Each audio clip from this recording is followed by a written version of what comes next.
Prince बोजी विशाल माता पिता से पैदा हुआ है, लेकिन उसके बाद भी बॉस साम्राज्य में चलने वाला सबसे छोटा व्यक्ति है। वह कमजोर, बहरा और भोला है, लेकिन फिर भी अपने सिर को ऊंचा करके चलने का सबसे बड़ा साहस रखता है। उसका दिन मैदान के चारों ओर दौड़ने और जानवरों के साथ खेलने में जाता है। अपनी अक्षमताओं के कारण बोजी अपनी उम्र और उससे कम उम्र के अन्य बच्चों के साथ नहीं खेलता है, क्योंकि दोनों पक्षों के बीच गलतफहमी हो सकती है और बोजी आमतौर पर लोगों के उपहास का शिकार होता है। एक दिन जाते समय वह केज नामक एक छाया प्राणी से मिलता है, जो उसके कपड़े चोरी करने के प्रयास में तुरंत उसे चाकू की नोक पर पकड़ लेता है। बोजी पहले केज की बात को समझने के लिए संघर्ष करने के बाद उसके होंठ पड़ता है और केज द्वारा दिए गए आदेशों को पूरा करना शुरू कर देता है। केज उसे अपने कपड़े उतारने और कल उसी स्थान पर ऐसा दोबारा करने के लिए कहता है। अगले दिन बोजी केज से मिलने जाता है, जहां वह अधिक कपड़े पहनकर जाता है ताकि केज उसे लूट सके। केज ने व्यक्त किया कि बोजी एक मंद बुद्धि है, जो वह सब कुछ कर रहा है जो उसे बताया गया है। बोजी तब उसे बताता है कि वह उसके साथ की सराहना करता है और वह केवल इसकी ही परवाह करता है और दोनों दोस्त बन जाते हैं। केज उसके सारे कपड़े ले लेता है और बोजी नग्न होकर घर जाता है।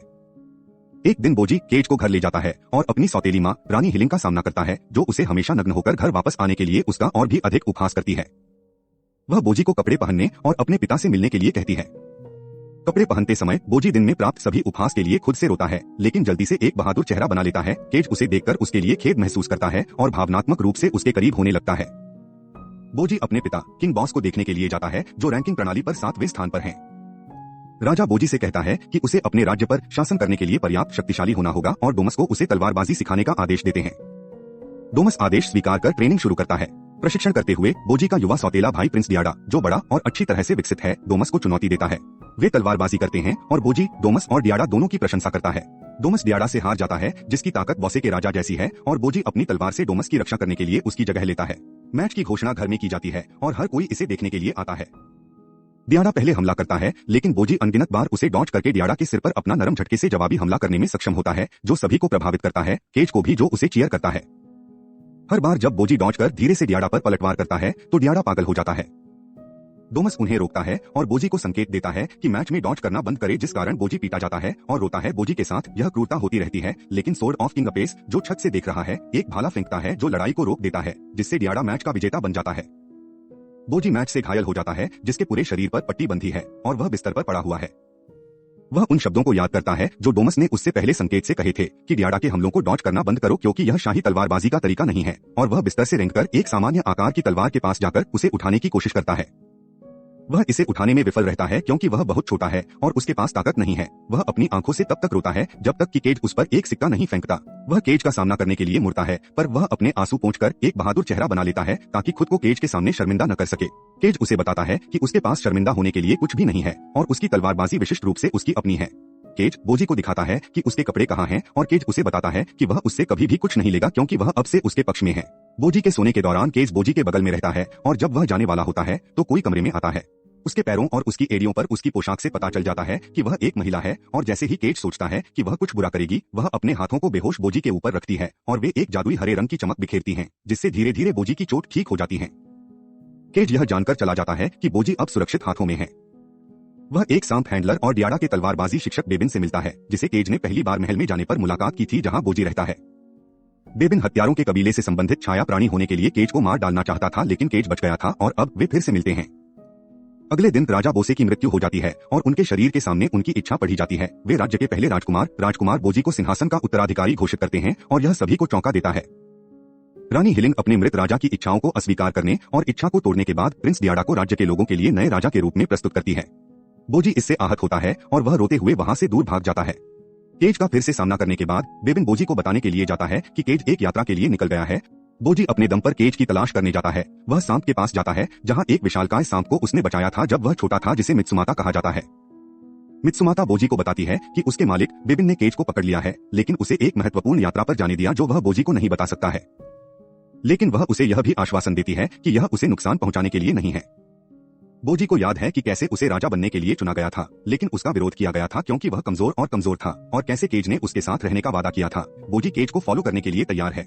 वह रानी से बात करने जाता है, परंतु वह उसे हमेशा की तरह समान कारणों से यात्रा से इनकार कर देती है। फिर वह महल में ऊपर एक खिड़की पर चढ़कर भागने का फैसला करता है। रानी उसके द्वारा लगाई गई अस्थायी रस्सी को छोड़ने से कुछ ही समय पहले आती है। दोषे रानी की ढाल उसे ऊपर खींचता है, लेकिन बोजी संघर्ष करता है, जिससे रस्सियों के टुकड़े टूट जाते हैं और वह जमीन पर गिर जाता है। रानी हिलिंग बोजी के पास जाती है और उसे बेहोश पाकर रानी जोर से चिल्लाना शुरू करती है और वह हरी रोशनी में चमकने लगती है और उसके घावों को ठीक करने के लिए बोजी पर अपने हाथ रखती है। बोजी मैच की रात याद करता है जब रानी अंदर गई और सोते समय उसे ठीक किया। अब रानी को आराम करने के लिए अकेला छोड़ दिया जाता है और हिलिंग को बोजी के साथ अपनी पहली मुलाकात और बोजी के साथ अपने रिश्ते बनाने के लिए संघर्षों को याद करती है। यह उसे थोड़ा नरम बनाता है जिससे बोजी को सीखने और अनुभव प्राप्त करने और मजबूत बनने के लिए यात्रा पर जाने की अनुमति मिल जाती है। वह उसे अपने शिक्षक डोमस और उसकी व्यक्तिगत देखभाल के लिए एक सहयोगी होकुरो को उसके साथ जाने के लिए कहती है। बोजी अपनी यात्रा पर निकल पड़ता है। तीनों पहले एक गांव में जाते हैं जहां बोजी होकुरो से भागता है ताकि कठपुतलियों को देखने, बाजार में इसे खरीदने और फव्वारे के पास सोने का मजा ले सके। बाद में वह डोमस और होकुरो द्वारा उसके बैग के बिना पाया जाता है जिसमें सभी महत्वपूर्ण चीजें थीं और होकुरो बोजी को खोने के लिए गुस्सा हो जाता है। रात का खाना मिलने पर तीनों शांत होते हैं और आगे का रास्ता सोचते हैं। वे अगले दिन यात्रा शुरू करते हैं और सड़क पर बोजी का बैग पड़ा पाते हैं। सब कुछ बरकरार होने के साथ वे अपनी यात्रा जारी रखने और सभी मैदानी घाटियों और खतरनाक जंगलों पर चलने का फैसला करते हैं। बोजी एक तितली से विचलित हो जाता है जब वे चल रहे होते हैं और इसका पीछा करता है। वह भालों वाले एक गड्ढे में गिर जाता है और भालामैन से मिलता है जो इसका मालिक है। आदमी एक जंगली सुअर को मारता है और बोजी के साथ दावत करता है और वे एक साथ नृत्य करते हैं जब नए जानवरों का निर्माण मृत से होता है जिसे वे खा रहे हैं। उसके बाद आदमी बोजी को प्रक्रिया समझाता है और फैसला करता है कि वह उससे अधिक नए जीवन के निर्माण के लिए उसका बलिदान करना चाहता है। बोजी आदमी से बचने में कामयाब होता है और अपनी कंपनी के साथ मिल जाता है। खाना खाते समय बोजी के मांस को दूर से फेंके गए चाकू से मारा जाता है जिसे वे तीनों नहीं पहचान सकते हैं। सुबह वे देखते हैं कि बोजी के चाकू से मारा गया मांस खाने से कुत्तों का एक झुंड जमीन पर मृत पड़ा हुआ है। यह जहर था। कुत्तों को दफनाने के बाद वे दूसरे शहर में जाते हैं जिसकी जमीन में पूरी आग होती है जिसे गेट ऑफ हेल कहा जाता है जो अंडरवर्ल्ड का एक गड्ढा है। डोमस होकुरो को रात के लिए आराम करने के लिए एक जगह खोजने के लिए कहता है और वह बोजी को नरक के द्वार दिखाने के लिए ले जाता है। जब वे वहां पहुंचते हैं तो डोमस बोजी को आग के गड्ढे में धकेल देता है और उसे मरने के लिए वहां छोड़ देता है। लेकिन बोजी गड्ढे के फर्श पर सुरक्षित रूप से उतरता है और आश्चर्य होता है केज उसके बैग से दिखाई देता है और दोनों दोस्ती के आंसू में फिर से मिलते हैं। केज बोजी को बताता है कि वह उस क्षण से उसके साथ है जब वह भागने की कोशिश में खिड़की से गिर गया था जब वह जहर वाले मांस को खाना चाहता था। वह उसे बताता है कि उसे बोजी के साथ बेबिन द्वारा उस आदमी से मिलने के लिए भेजा गया है जो उसे मजबूत बनाएगा और जिस यात्रा को वे करने वाले हैं वह उन्हें इस आदमी से मिलने के लिए अंडरवर्ल्ड में गहराई से ले जाती है। वे अपने गंतव्य की ओर नीचे जाते हैं लेकिन बोजी को गैस की गंध आने लगती है जो उन्हें बाहर निकाल देती है। दो आदमी धुएं से निकलते हैं और बोजी और केज को अपने घोड़े के पीछे बैठा कर ले जाते हैं। उन्हें अंडरवर्ल्ड के राज्य में ले जाया जाता है। जब वे आते हैं तो वे राज्य के शासक राजा देशा से मिलते हैं जो सिस्टम में दूसरे स्थान पर है। वह उसकी कमियों के लिए बोजी का मजाक उड़ाना शुरू कर देता है और इस तथ्य के लिए कि उसका छोटा भाई राजा है न कि वह उनके इरादों के बारे में पूछता है और केज बताता है कि वे एक ऐसे आदमी को देखने के लिए हैं जो एक साधारण आदमी को एक राजा के लिए उपयुक्त ताकत वाले व्यक्ति में बदल सकता है। राजा देशा स्वीकार करते हैं कि जिसे वे ढूंढ रहे हैं वह वही है। बोजी और केज को राज्य में ले जाने वाले उनके शूरवीरों में से एक बोजी का परीक्षण करने के लिए आगे खड़ा होता है। बोजी को उस शूरवीर पर हमला करने के लिए कहा जाता है जो ऑर्डर ऑफ द अंडरवर्ल्ड का कप्तान होता है जो अपनी ताकत और अथकता के लिए प्रसिद्ध है। बोजी ने अपना सब कुछ झोंक कर गार्ड पर अपना नरम प्रहार किया जो स्थिति को महसूस करने के बाद आराम के साथ खड़ा हो जाता है। केज के फिर से बचाव करने से पहले देशा उसकी कमजोरी के लिए एक बार फिर बोजी का मजाक उड़ाता है। वह देशा को बताता है कि बोजी की ताकत हमलों को सटीक रूप से डॉज करने की उसकी क्षमता के भीतर निहित है। इसके बाद देशा बोजी से कहता है कि वह गार्ड से खुद की रखवाली करे। वह सटीकता और गति के साथ हमलों को डॉज कर देता है जो कमरे में शूरवीरों को प्रभावित करता है। और जब बोजी से लड़ने वाला शूरवीर रुक जाता है और उसकी गति की प्रशंसा करता है तो वे सभी अनुमोदन के लिए देशा की ओर देखते हैं। देशा अभी भी प्रभावित नहीं है। वह कहता है कि बोजी एक लड़ाई से बच सकता है लेकिन उसे जीत नहीं सकता क्योंकि वह अपने दुश्मन के कवच से नहीं गुजर पाएगा। बोजी को सिखाने के लिए देशा के लिए केज के अनुनय के बाद भी वह यह कहते हुए इनकार कर देता है कि वह उस प्रतिभा को निखार नहीं कर सकता है जो अस्तित्वहीन है। दोनों को राजा देशा द्वारा बाहर निकालने का आदेश दिया जाता है। केज बोजी को हार न मानने के लिए प्रोत्साहित कर कहता है कि अगर वह कड़ी मेहनत करता है तो वह मजबूत बन जाएगा। प्रेरित होकर बोजी एक बड़ी चट्टान और फिर असफलता के साथ एक छोटी चट्टान को उठाने की कोशिश करता है। वह रोता है जब उसे पता चलता है कि वास्तव में वह बिल्कुल कमजोर है। जिस शूरवीर के साथ बोजी ने लड़ाई करी थी वह उन्हें सिफारिश का पत्र सही व्यक्ति के पास ले जाने के लिए कहता है। जब वे पूछते हैं कि कौन तो वह उन्हें बताता है कि यह राजा का छोटा भाई प्रिंस देस्पा है। राजा देशा सिर्फ उन्हें खुद को खुश करने के लिए बेवकूफ बना रहा था और उन्हें पता नहीं चलने दिया। जोड़ी शूरवीरों को धन्यवाद देती है और प्रिंस देस्पा की तलाश करने और उनसे मिलने के लिए निकल पड़ती है। वे अपना परिचय देते हैं और अपनी यात्रा का उद्देश्य बताते हैं। देस्पा अपनी सेवाओं के लिए पैसों की मांग करता है और केज के भुगतान करने के बाद वह उन्हें अंदर आमंत्रित करता है। फिर वह बोजी के हाथों को पढ़ता है और पाता है उसके शरीर में ताकत की एक भी नस नहीं है, लेकिन फिर भी वह उसे अपनी पूरी क्षमता से प्रशिक्षित करने के लिए अपने विंग के नीचे ले लेता है। बोजी और केज घर के साथ खुद को परिचित करने के बाद बिस्तर पर सो जाते हैं। बोजी अगले दिन सुबह जल्दी उठता है। वह घर का काम और नाश्ता करता है जिसे केवल वह खा सकता है क्योंकि वह एक बेबी जायंट है। देस्पा फिर उसे प्रशिक्षित करने के लिए तैयार हो जाता है।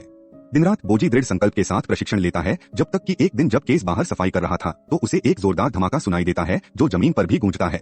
वह उस कमरे में भागता है जिसमें बोजी प्रशिक्षण ले रहा है, जहां उसे प्रवेश करने से मना किया गया है। वह जोर से शोर के बारे में पूछता है और पूछता है कि क्या डेस्पा और बोजी ठीक हैं।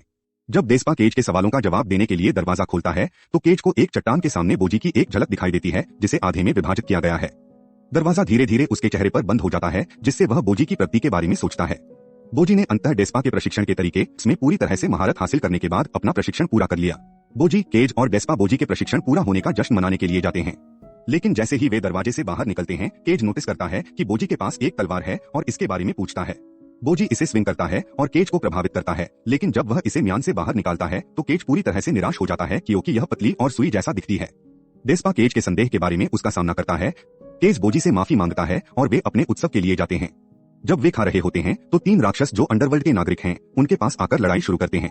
वे डेस्पा के बालों का मजाक उड़ाते हैं और डेस्पा एक मुक्के के साथ उसे उड़ा देता है, जिसका तुरंत पछतावा डेस्पा को होता है जब राक्षस वापस उठकर उसे पीटना शुरू कर देते हैं। लेकिन बोजी यह देखकर बाहर नहीं बैठता है कि डेस्पा को गिरोह बनाकर मारा जा रहा है। वह बचाव करने की कोशिश करता है, लेकिन आसानी से साइड में धकेल दिया जाता है। वह वापस उठता है और कुछ हमलों को डॉज देने के बाद वह राक्षस की ठोड़ी पर डेजी की तरह नरम झटका देता है। राक्षस 1 सेकंड के बाद अपना संतुलन खोना शुरू कर देता है और बेहोश हो जाता है, जिससे बोजी का पंच नॉकआउट साबित हो जाता है। बोजी लड़ाई जारी रखता है और अंत में अपने हथियार सुई जैसी तलवार खींचता है और राक्षस से कुछ हमलों को डॉज करता है। बिजली की गति में वह अपने प्रतिद्वंद्वी को हरा देता है, जो दर्द से चिल्लाते हुए जमीन पर गिर जाता है। केज घबराता है कि बोजी ने राक्षस को मार डाला, लेकिन डेस्पा उसके महत्वपूर्ण अंगों की जांच करता है और पाता है कि वह पहले की तरह ही बेहोश हो गया। डेस्पा तब केज को बोजी के कमजोर हमलों के पीछे के विज्ञान को समझाता है, जो महान परिणाम देते हैं। उस निश्चित स्थान पर पंच का प्लेसमेंट और समय और मस्तिष्क या रक्त वाहिकाओं को व्यापक नुकसान पहुंचाए बिना सुई को खुद में घोंपता है। केज बोजी की जीत का जश्न मनाता है और तीनों बाद में घर जाते हैं। घर जाते समय डेस्पा बोजी और केज को पहले जाने के लिए कहता है क्योंकि उसे कुछ जरूरी काम है। वह जल्दी राक्षसों से मिलने के लिए कोने की तरफ दौड़ता है, जिन्हें बोजी ने अभी हराया था, और उन्हें लड़ाई में उनकी भागीदारी के लिए भुगतान करता है। रात में जब बोजी और केज बाहर बैठे होते हैं तो केज आखिरकार बोजी को यह बताने का फैसला करता है कि उसके महल में क्या हो रहा है, जिसे बेबिन ने बताया था। यह सब सुनने के बाद केज ने बोजी से पूछा कि वह क्या करेगा। बोजी को याद है कि कैसे डोमस ने उसे धोखा दिया था और वह डर जाता है कि रानी हिलिंग उसे अंदर कर सकती है। वह टहलना शुरू कर देता है और काज उसके साहस की कमी के बारे में पूछने के लिए उसका पीछा करता है। बोजी फिर खुद को मुक्का मारना शुरू कर देता है और अपने सिर को जमीन पर मारता है ताकि वह अपनी हिम्मत वापस हासिल कर सके और घर के लिए रवाना हो जाए। बोजी और केज ने घर लौटने के लिए डेस्पा को अपनी अलविदा कही। डेस्पा बोजी को खुद से प्यार करने के लिए प्रोत्साहित कर कहता है कि जैसा वह है और जितना वह है उतना ही साहसी बना रहे। ऑर्डर ऑफ द अंडरवर्ल्ड के शूरवीर आते हैं और बोजी को अपने राज्य में वापस ले जाने की पेशकश करते हैं। डेस्पा उन्हें समझाता है कि ऐसा इसलिए है क्योंकि अंडरवर्ल्ड के अपराधियों ने राज्य में घुसपैठ की है और राजा देशा ने बोजी को घर ले जाने और अपराधियों को पकड़ने के लिए शूरवीरों को तैनात किया है। शूरवीर बताते हैं कि अपराधी कौन है और केज डेस्पा आर्ट्स के माध्यम से बोजी को अपनी नई ताकत के साथ प्रोत्साहित करना जारी रखता है। शूरवीर केज और बोजी को समझाना जारी रखते हैं कि अपराधी राज्य में कैसे आ सकते हैं। केज और बोजी अंततः एक अपराधी को खोजने के लिए राज्य में पहुंचते हैं, जिसने नागरिकों पर हमला करने के लिए महल छोड़ दिया है। इस अपराधी को सबसे खतरनाक में से एक कहा जाता है, यहाँ तक कि डेस्पा ने शूरवीर के लिए कहा था कि जब तक बोजी नहीं आता तब तक उससे न लड़े। ऑकेन के नाम से जाना जाने वाला अपराधी अंडरवर्ल्ड की तलवार से लोगों को काट देता है और अब उसे अंडरवर्ल्ड ऑर्डर के कप्तान का सामना करना है। जब बोजी लड़ाई में भाग लेना चाहता है तो शूरवीर उसे रोकता है, क्योंकि डेस्पा ने कहा था कि बोजी को ऑकेन द्वारा हरा दिया जाएगा अगर वह उससे लड़ता है। शूरवीर ने रानी हिलिंग की रक्षा में मदद करने के लिए बोजी को महल जाने के लिए कहा। बोजी और केज जल्दबाजी में महल के लिए निकलते हैं। धन्यवाद। नेक्स्ट वीडियो के लिए सब्सक्राइब करें।